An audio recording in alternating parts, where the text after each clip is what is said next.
Hello ladies and gents, I thought I'd do another video. I haven't done one in a while and that sounds like a cliche, but yeah, I thought I'd give it to you straight, because I looked on my other YouTube presentation and I could see it was like 2 months or 3 months. I think, my goodness me, the time's really flown by. I'd like to talk a little bit more about the Ukraine if I can. I'm really concerned about it because I mentioned about the Poles wanting to get that chunk of Ukraine back that they lost after the end of 1945, and it was one of those situations where I just thought it was just my theory. It was something that I just sort of put together in my own mind, but I can't believe how accurate it seems to turn out, because there are rumours now that Poland are going to go into Ukraine to get that part of Ukraine back that they lost at the end of the war, which is it's really sad, really, because during World War II, the Germans did something similar, that they were like changing the names of towns and villages in Poland and turning them German, and then actually taking German people and sort of like transplanting them from Germany into Poland. And I'm sort of thinking, will the Polish do the same if they were to take the part of Ukraine that they say they want?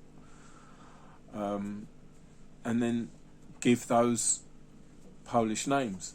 And it's a bit like what Poland did after the end of World War II, when a chunk of Germany, which was East Brandenburg, was ceded to Poland, and they've now, instead of having German names, they have Polish names. And that's the same with southern Prussia, which is now part of Poland. So it's a very concerning sort of time, because Poland had to to conscript people and to become soldiers. And I wouldn't say that's always the best army if you have conscripts compared to volunteers, because volunteers, they want to make that a career, as opposed to a conscript, because a conscript is somebody who is obliged to join the army when they don't really want to. There are rumours now that in Poland, there are rumours that the Polish army want to go into eastern Ukraine, because there's like a US army barracks there in Poland, and the word is getting out that this is something that they might do at some point. This is a concern, because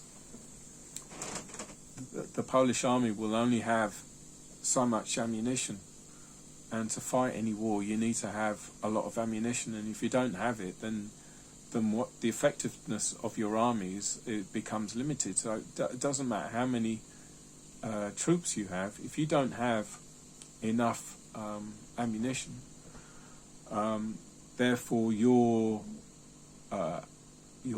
effort into trying winning a war is limited, because if you don't have all the equipment that you need, then the effectiveness will diminish. But the Polish government seem to be going ahead with it. They seem to want to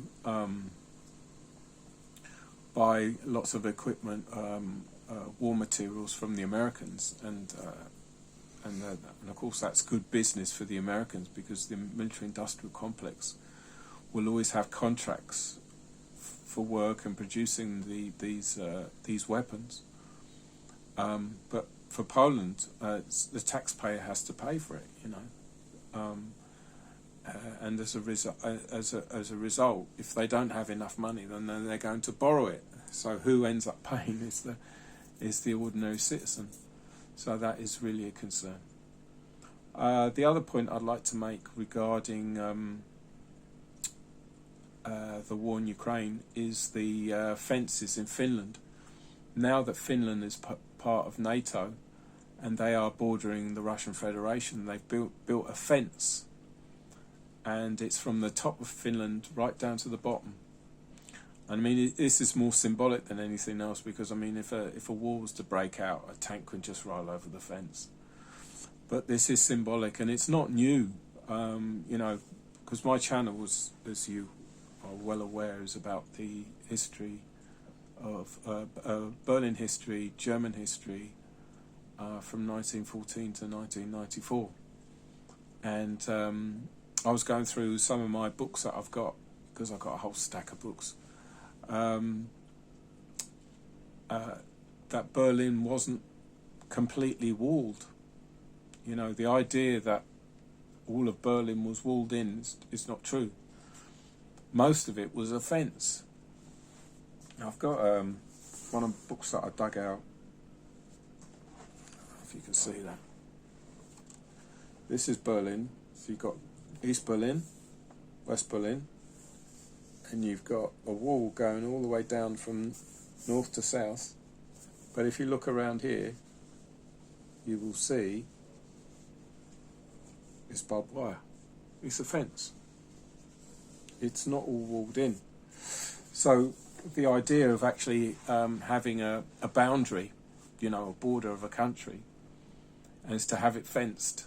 I know Lithuania have done it with Kaliningrad, so they've fenced it in. And I was watching something on YouTube about it, and it's about this elderly lady who's lived in the same house ever since she was a child, and she kept mentioning how she could go into the woods and pick mushrooms.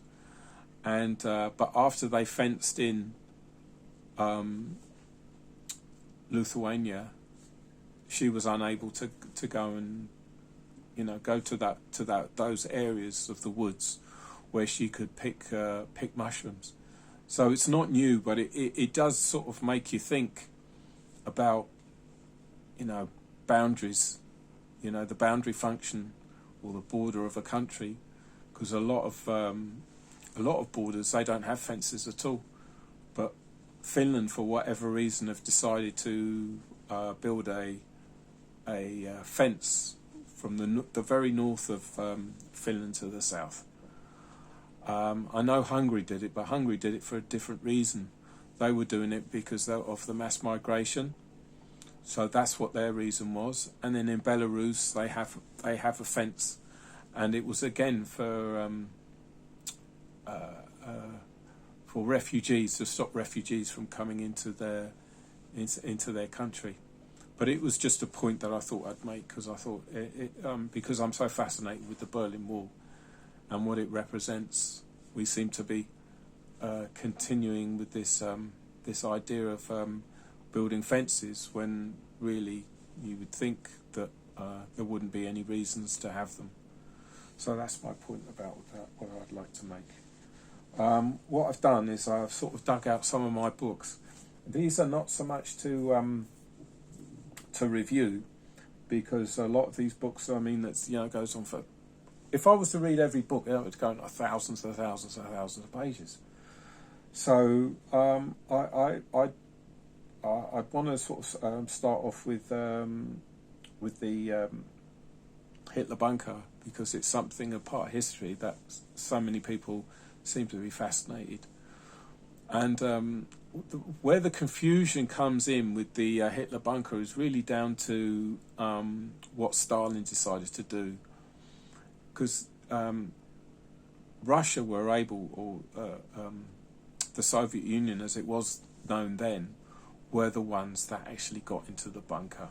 It was a group of women that got into the bunker first. The last person to actually leave the Hitler bunker was Henschel, and Henschel is the machine operator. He was the one that made sure that that all the electricity in the bunker was working, that the pumps were working, because there is a lot of water in Berlin. Berlin is like a bog, And if you don't have the pumps going, you know, the Hitler bunker could actually start filling up with water.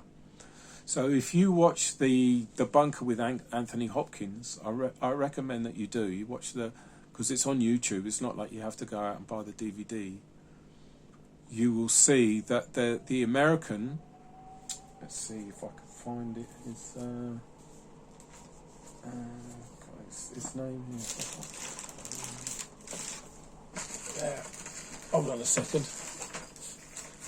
I should have prepared this earlier, but I forgot to do it.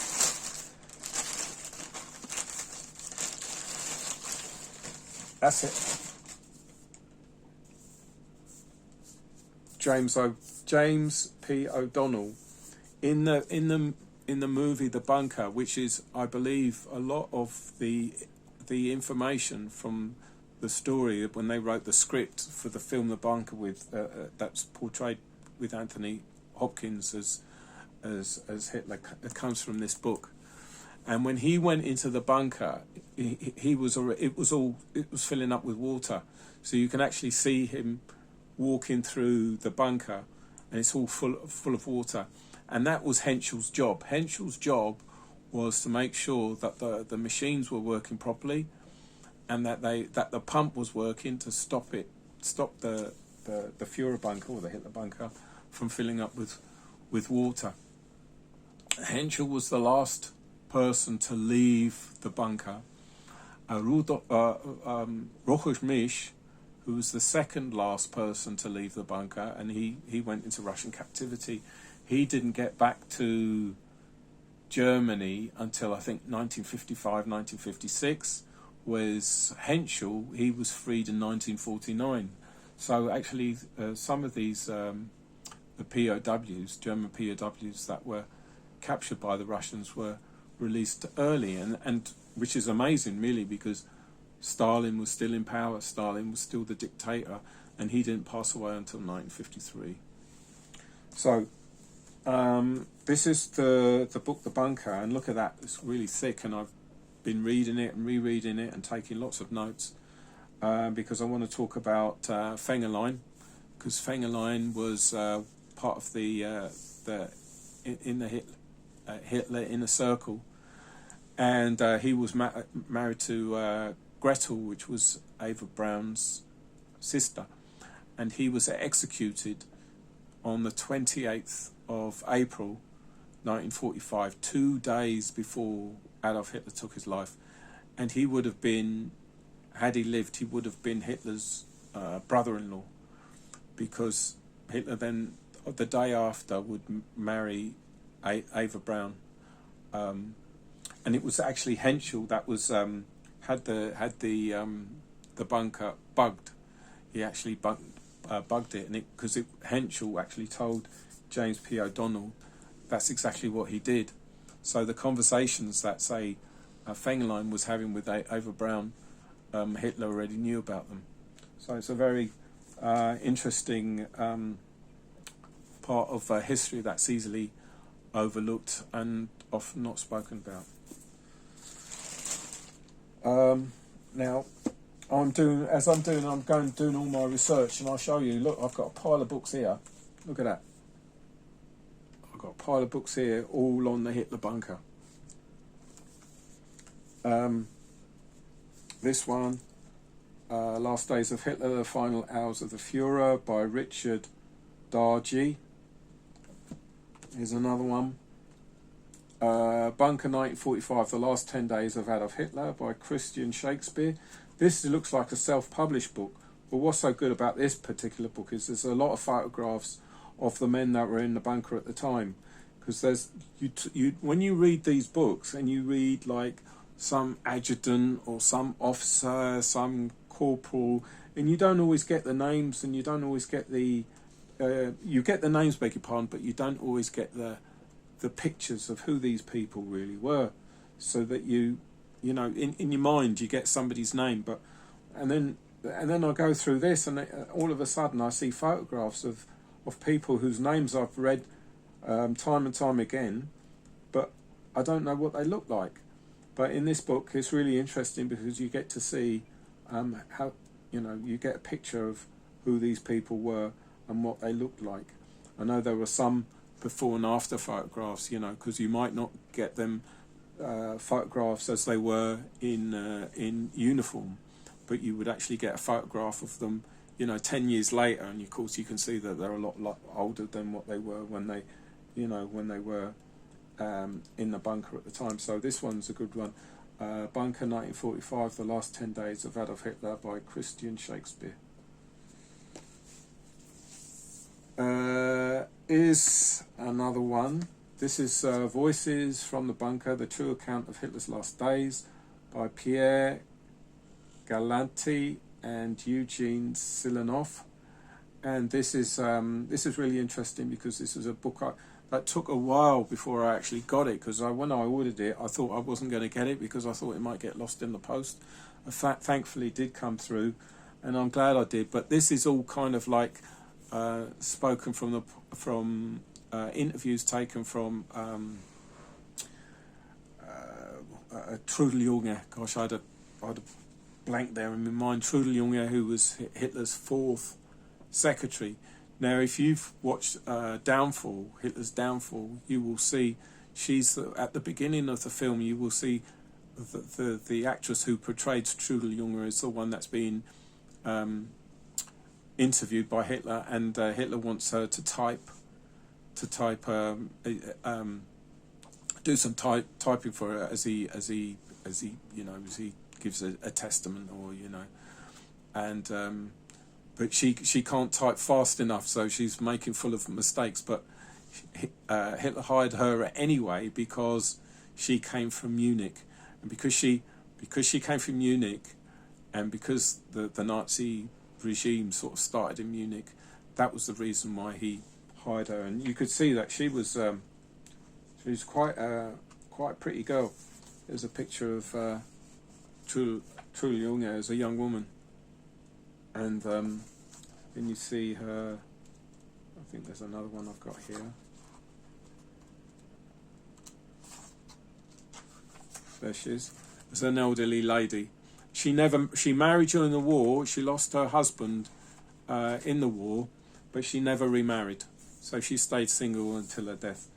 And the book that she wrote is the one that they used to make a Downfall. So yeah, Voices from the Bunker, The True Account of Hitler's Last Days by Pierre Galanti and Eugene Silanov. So I'm looking forward to reading that. Then we've got Bernhard Freitag von Loringhofen, In the Bunker with Adolf Hitler, The Last Witness Speaks. He gives sort of descriptions of Hitler's inner circle. He talks about what he did at the front, and he speaks about his own observations of what he saw when the attempt was made on Hitler's life. And that was the only downside of this book. I'm not saying this is a bad book. It's the same with this one, because the titles can be misleading. So you've got In the Bunker with Hitler, The Last Witness Speaks, and then you've got Voices from the Bunker, The True Account of Hitler's Last Days, which I suppose there is some accuracy in the title, but really there's a lot of the book is written from the point of view of what happened outside, leading up to what happens to Hitler once he gets into the bunker.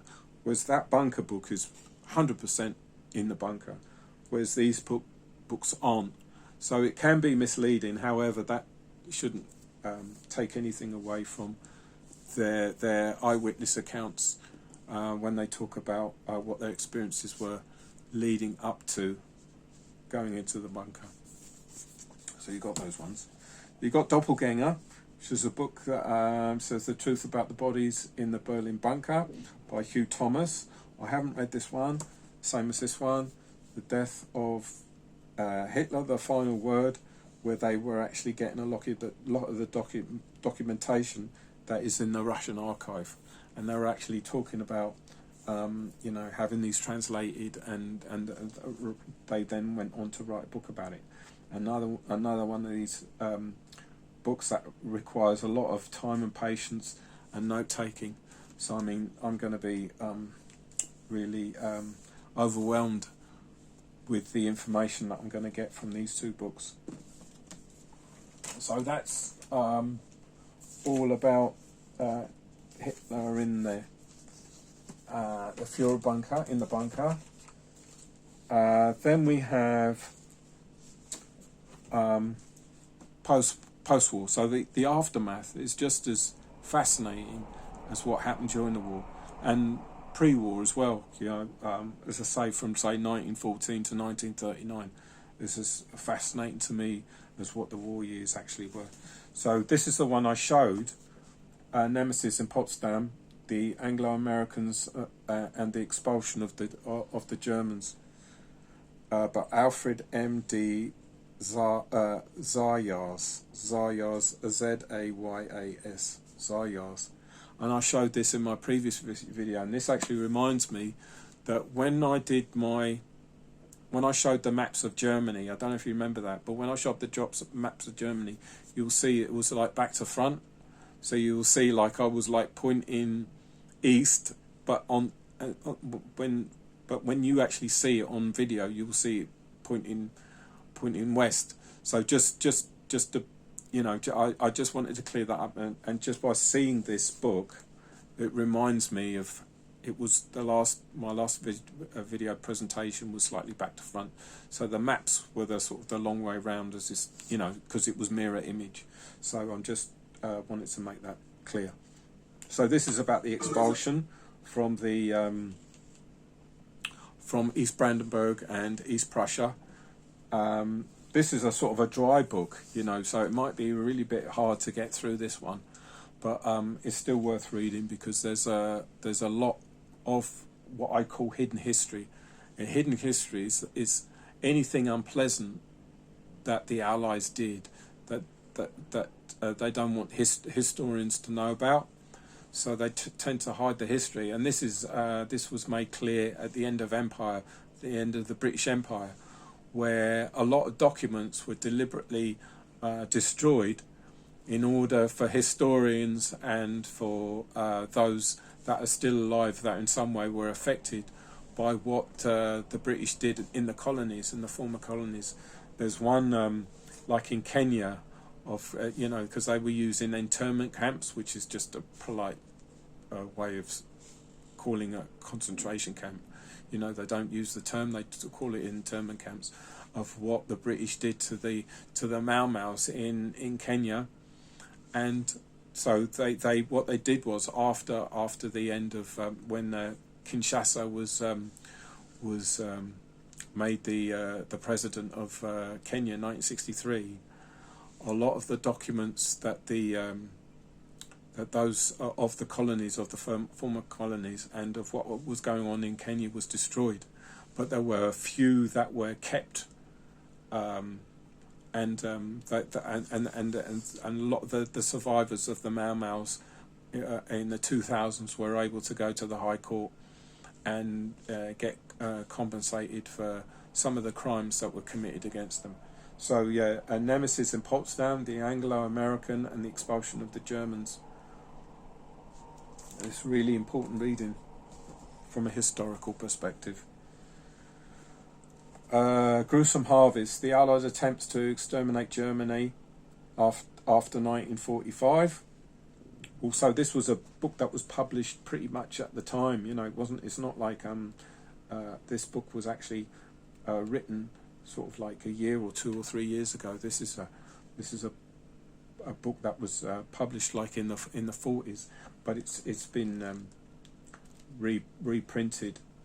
I haven't got to read this book, but I as I say, I get to know a lot of what actually happened to the Germans post 1945. So it would be a very important read. And I've got another one here by James Bacque, Bacque, Crimes and Mercies, The Fate of German Civilians Under Allied Occupation 1944 to 1950. So it's also another one of those books where talks about the inconvenient history of what actually happened to the Germans post 1945. And then I'll come to these here. I think some of these I've already shown and others I haven't. So if you just bear with me. I've got Spandau, the last of the Hitler Gang, which is a new edition. This is a book that I've just bought recently, so it's not that old, and as you can see there's a lot to get through. I'm always fascinated with the pictures inside, because you get to see pictures that you otherwise wouldn't always see. And I think there was, I don't know if it's in this one, no it's not, where you get to see photographs that was, oh yes you do, there we are.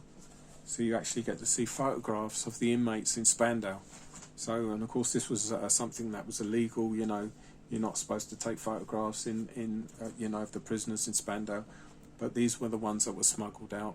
So it's well worth inspecting these photographs. I've got one called Venderecht,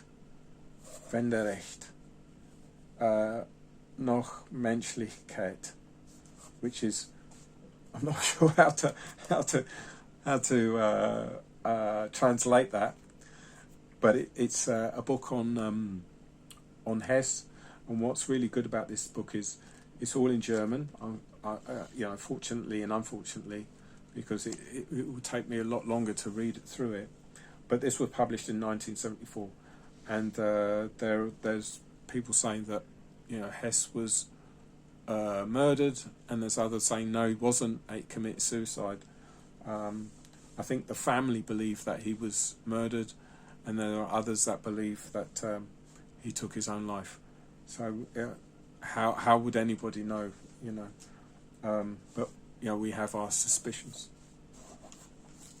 So we've got Kalter Krieg und Speer und Hess. Speer und Hess. Die Geschichte der Gefangenen von Spandau. So Kalter Krieg means Cold War, Speer, on Albert Speer and the rule of Hess.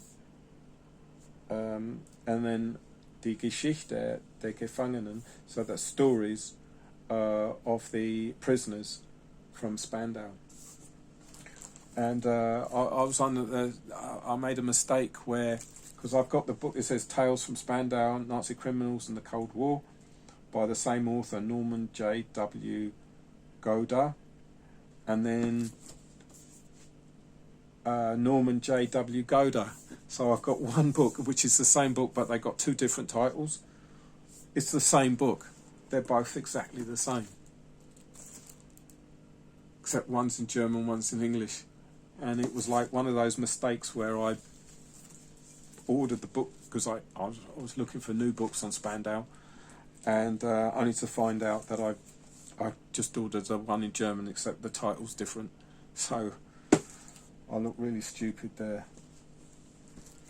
And then the last one is Long Knives and Short Memories, the Spandau Prison Story by Jack Fishman.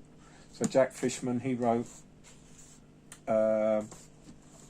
this book as well, The Last of the Hitler Gang, and Long Knives and Short Memories, Spandau Prison Stories by Jack Fishman.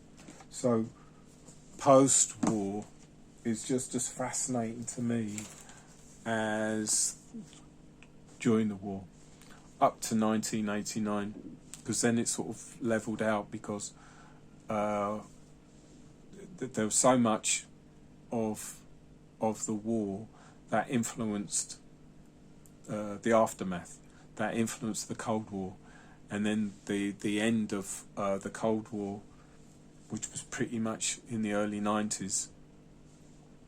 But then we now have like a second Cold War in Ukraine. So it would be really interesting to see what's going to happen as far as Ukraine's concerned, because personally I don't think it's looking too good because of the Ukrainian army and their shortage of men, their shortage of weapons, their shortage of ammunition, and the Russians, of course, They have all the supplies that they need. They have all the factories working at full capacity, knocking these things out 24/7. So it's around the clock. They're working around the clock, and they can easily be supplied.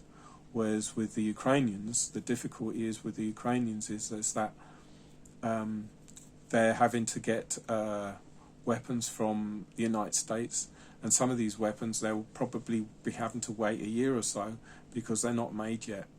So they have to wait until they are made, and then they have to train these people, because you just can't expect to have to get supplied with these weapons and automatically know how to use them. And then of course you've got to then ship them to the front, and so you've got a logistical problem. And then if anything goes wrong with these weapons and tanks, and they need to be repaired, then you've got to ship them back from the front to Poland, get them repaired, and then ship them back to the front again. So you can think how long this will all take, and what a logistical nightmare this must be, because you can't suddenly repair these things and at the front line. It's just impossible. So they have this massive logistical nightmare that they're going through in order to keep this war going. And then of course, if you've got your soldiers, and the soldiers are constantly dying at the front because of the constant artillery barrages and the drone attacks and the missiles that have been fired at their positions. And then you have the wounded, and of course the wounded is just as a difficulty to any army as losing men, because losing men, you need to replace them. So what you're going to replace them with? And then you have the wounded, and then you have to see to them, because of course you've got to take them off the battlefield. They have to be taken to a field hospital, then they've got to be operated on. Then you're going to have surgeons that know what they're doing, because they could have bullet wounds, they could have shrapnel wounds, they could have all sorts of fatal injuries that no normal surgeon would see in an ordinary hospital. And then you have to send them to a normal hospital, and then they're taking up all the beds. So you've got that problem. Then of course it takes time for them to heal, to recover, in the hope that they would make a full recovery so that you can send them back to the front. But of course that takes time. So the wounded are just as a concern to any army as the dead are. So as macabre as that sounds, I think I'm going to end it there. So auf Wiedersehen.